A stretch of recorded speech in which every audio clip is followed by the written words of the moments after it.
ठीक आहे. आता याच्यामध्ये स्टेटमेंट असे algebraic sum of all current at any node is equal to 0.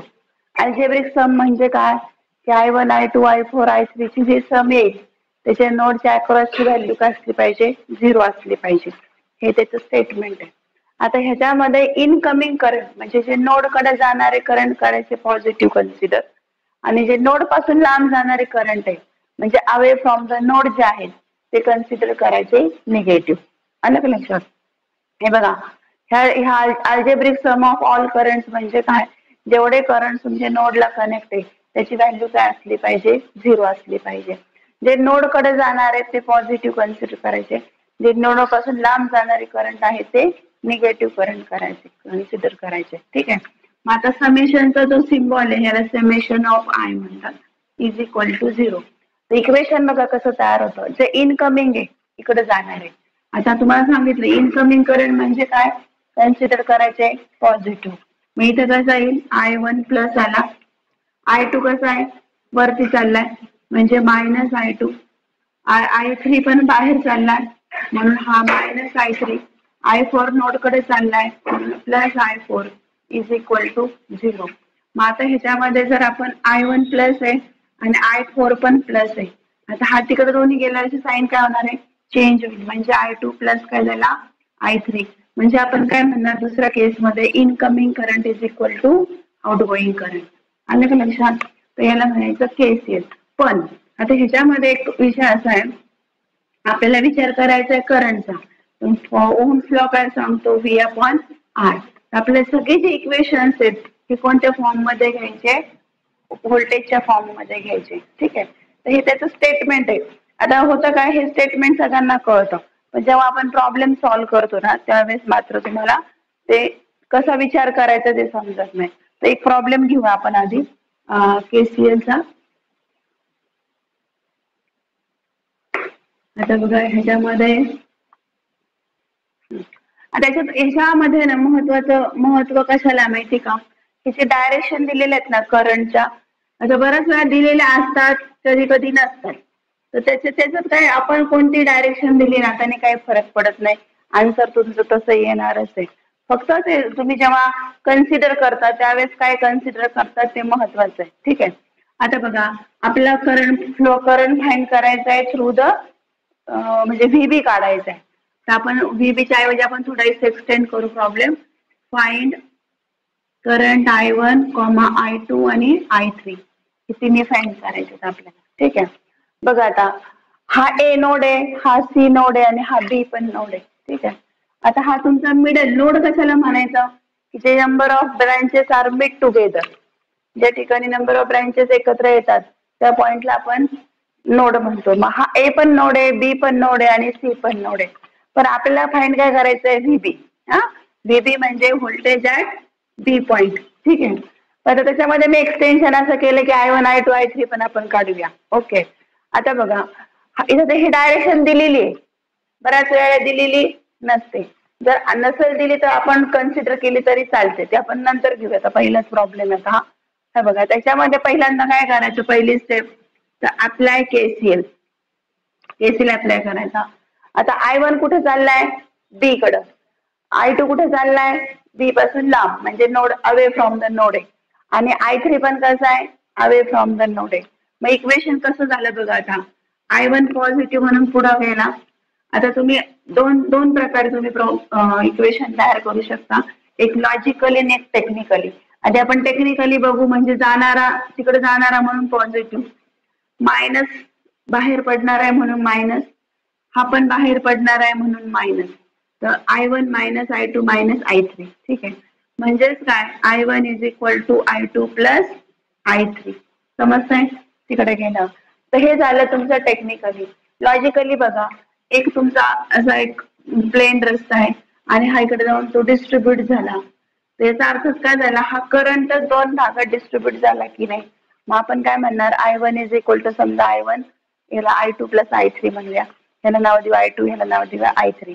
तर मग I इज इक्वल टू काय म्हणणार I2 प्लस I3. हे लॉजिकली झालं. आणि टेक्निकली तुम्ही कसं कन्सिडर करणार इनकमिंग करंट आणि आउटगोईंग करंट. ठीक आहे. आता बघा ह्याच्यामध्ये आपल्याला विचार करायचा I1चा. आता बघा I1 कशा थ्रू फ्लो होतोय, तर इथं हा एक नोड आहे 6 व्होल्ट सप्लाय आणि हा तुमचा व्हीबी माहिती नाही आपल्याला व्हीबी काढायचा.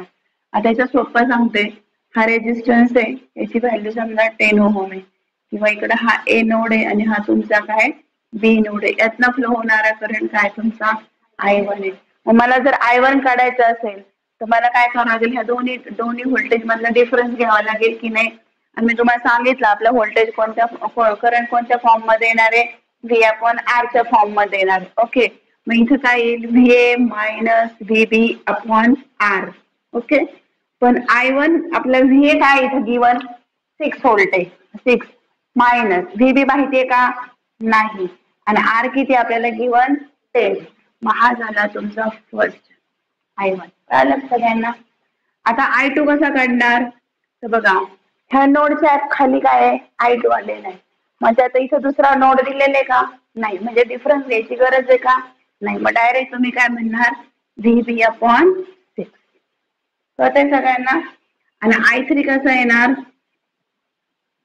I3 बघा आता त्याची डायरेक्शन कुठे इकडे चालली आहे, म्हणजे VB minus VC upon 8.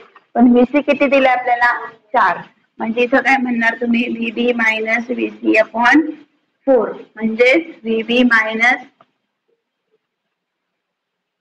8 4 upon 8. हे आलं लक्षात. हे इक्वेशन नंबर 3. मग आता काय म्हणणार देअरफॉर, आता ह्याला इक्वेशन आपण फर्स्ट म्हणूया, पुट इन इक्वेशन फर्स्ट म्हणजे ओके. आता आपल्या I1 ची व्हॅल्यू काय आपल्याकडं 6 minus VB upon 10 is equal to I2 किती आहे व्हीबी अपॉन 6, I3 किती आहे व्हीबी मायनस 4 अपॉन 6. समजलं, सॉरी 8. ओके कळलं. आता हे सॉल्व्ह करायचं. आता हे सॉल्व्ह करायला दोन पद्धती आहेत, पण आधी आपण बेसिकच घेऊया. ठीक आहे, आता हे क्रॉस मल्टिप्लिकेशन सगळ्यांना माहिती कसं करायचं, इकडे घेते मी म्हणजे मला सॉल्व्ह करता येईल. 6 minus VB upon 10 is equal to VB upon 6 plus VB minus 4 upon 8. आपण आधी क्रॉस मल्टिप्लिकेशन करून घेऊया. काय क्रॉस मल्टिप्लिकेशन येईल 8 VB plus 6 in bracket VB minus 4 divided by 48. 48. 6 minus VB upon 10 is equal to 8 VB plus 6 VB minus 240.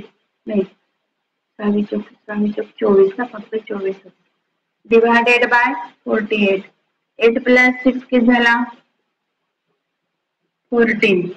14 VB minus 24 upon 48. परत cross multiplication करावं लागेल.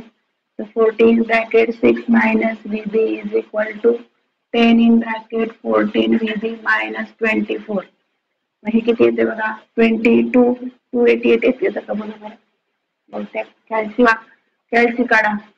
48 VB is equal to 140 VB minus 240. मग आता हे तिकडे घ्या नाही तर हे इकडे घ्या, तुम्हाला जसं सोपं वाटेल तसं करा. तर आपण काय करूया 28 आता मायनस तिकडे जाऊन काय करूया plus is equal to 140 48 plus 140 VB minus 240. काय झालं मायनस 140 आणि इथे प्लस 240 इज इक्वल टू 0. आता 288 प्लस 240 किती येतात 528 येईल बहुतेक. आणि मायनस 48 मायनस 140 188 येतं का 188 VB बरोबर का. Minus 48 minus 140 188. 128 upon 188 is equal to VB किती येते हे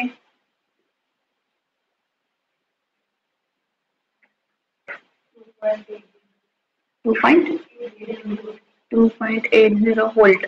तर हा आला तुमचा VB. कळलं सगळ्यांना. आता आपल्याला काय फाइंड करायला सांगितलंय I1 I2 आणि I3. मग I1 चा फॉर्म्युला काय तर 6 minus VB upon 6 minus 2.80 upon 10. सांगा किती येते हे. I2 कसा येणार तर VB अपॉन 6.